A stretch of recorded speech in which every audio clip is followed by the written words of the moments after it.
आपका स्वागत है। आप देख रहे हैं एनआईपी न्यूज। आइए बात करते हैं उत्तर प्रदेश के भदोही जनपद की, जहां पर वर्ष 2022 के चुनाव में पूरे प्रदेश में लहराएगा समाजवाद का परचम, ऐसा कहना है विनोद यादव का। प्रदेश की जनता सत्ता परिवर्तन के लिए पूरी तरह से तैयार। भदोही में किए हुए विकास कार्य पूर्व मुख्यमंत्री अखिलेश यादव की देन। जी आप देख रहे हैं भदोही जनपद से NIP news, report Aftab Ansari के साथ। हम लोगों ने जो पिछले 5 साल 2012 से 17 के कार्यकाल में समाजवादी पार्टी के मुखिया अखिलेश यादव ने जो काम किया था, कुछ काम का तो अखिलेश जी ने उद्घाटन कर दिया था और बाकी कुछ काम ऐसे थे जो पेंडिंग पड़े रह गए। और उन्हीं कामों का फीता काटना योगी आदित्यनाथ जी ने जिस दिन शपथ लिया था मुख्यमंत्री पद की, उसी दिन की शपथ के बाद से वो लगातार जो है अखिलेश यादव के किए गए कामों का वो फीता काट रहे हैं। और आगे भी उनका कार्यकाल समाप्त होने को जब आएगा तब तक वो अखिलेश यादव के किए गए कामों का फीता काटते रहेंगे और तब भी जो है अखिलेश यादव का काम समाप्त नहीं होगा, पहली बात।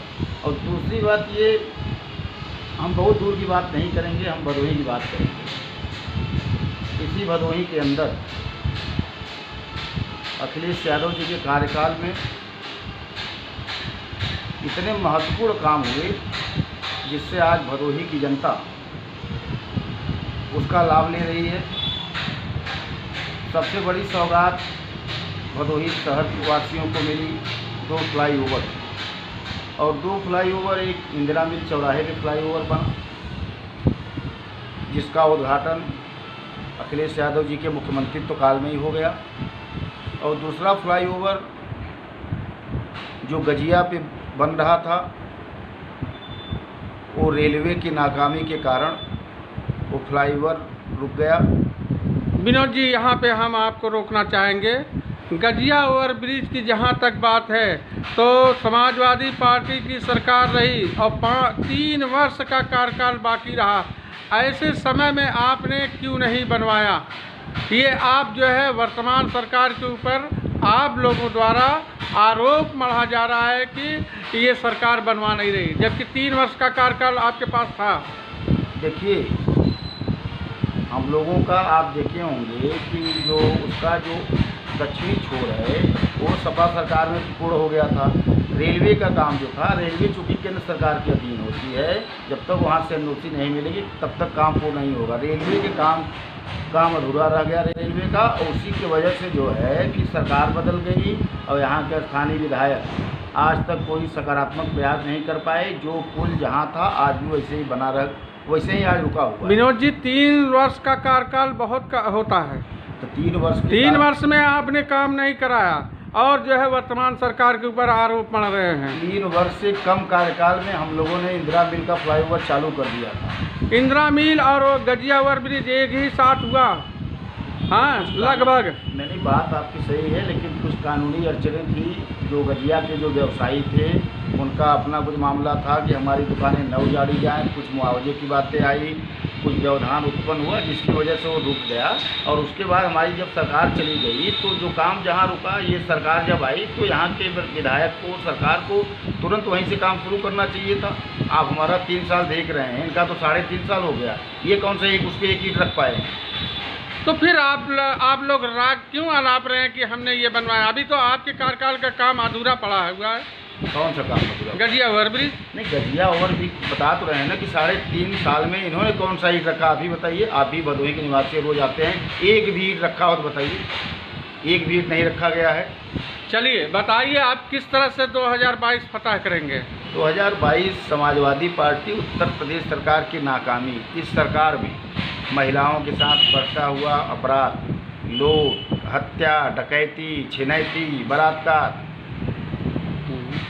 पूरी जनता त्रस्त है। ये पहली बार ऐसा हो रहा है कि उत्तर प्रदेश की जनता सड़कों पे है। कुछ तो कोरोना का भय दिखा के धारा 144 लागू का भय दिखाया जा रहा है। अगर ये धारा 144 का भय ना दिखाया जाए तो आज जनता सड़कों पर उतर जाएगी। उत्तर प्रदेश की सरकार को, जनता को संभालना मुश्किल हो जाएगा। अभी हाथरस की घटना को आपने देखा, हाथरस की घटना पे पूरा उत्तर प्रदेश अंदर अंदर जल रहा है। नेता, पत्रकार कोई वहाँ जाने को जो तैयार है तो प्रशासन जाने नहीं दे रहा। आप ये हमको बताइए, अगर किसी के साथ रेप होता है या कोई घटना घटती है तो मानवीय संवेदना के नाते हर व्यक्ति वहाँ जाना चाहता है। मानवीय सरकार में संवेदना व्यक्त करने अगर हम जा रहे हैं तो पुलिस हमको लाठी मारेगी? ये लोकतंत्र में आज तक नहीं हुआ। विपक्ष के नेता अगर वहाँ जाना चाहते हैं, वो तो छोड़िए, आप लोकतंत्र के चौथे खंभे, आप पत्रकार हैं, मीडिया से हैं, आप जैसे पत्रकारों के ऊपर भी वहाँ लाठियाँ पड़ी हैं। आप जैसे लोगों को नहीं जाने दिया गया है। तमाम चैनल के जो एंकर्स वहाँ खेतों से खलिहानों, उनके हट के आगे जो है प्रशासन को झुकना पड़ा। 3 दिन के बाद उनको मौका मिला तब वो गई हैं। तो आप कौन सी सच्चाई छुपाना चाहते हैं? आप हमको बताइए, क्यों नहीं जाने देना चाहते हैं?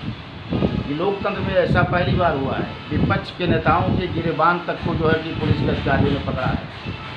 हिंदुस्तान की सबसे पुरानी और सबसे बड़ी पार्टी जो कही जाती थी, जिसने हिंदुस्तान की आज़ादी की लड़ाई में भाग लिया और जिसने सबसे ज़्यादा हुकूमत किया, उनके परिवार के नेताओं की, प्रियंका गांधी जी की मैं बात करता हूँ, एक पुलिसकर्मी भी ने उनकी कुर्ती खींचने का प्रयास किया। बताइए ये कौन सा जो है कि राजनीति है? विनोद जी, आप प्रादेशिक बातों को दरकिनार करें, आप क्षेत्रीय बातों पे आइए। आप ये पहले बताइए, भदोही का इंफ्रास्ट्रक्चर कहाँ पे जाके औंधे मुँह गिरा है? आपकी सरकार ने क्या दिया यहाँ पे?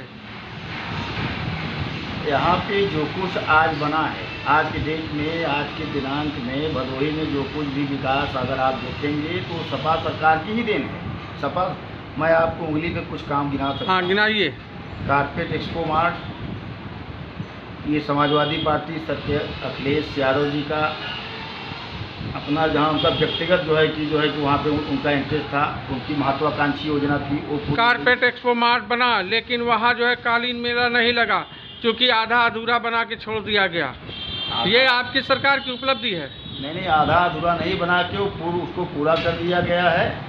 और कुछ जो है, चलिए दूसरे काम को गिनाइए। भदोही से मिर्ज़ापुर 4 लेन की सड़क, ये हमारी सरकार ने दिया।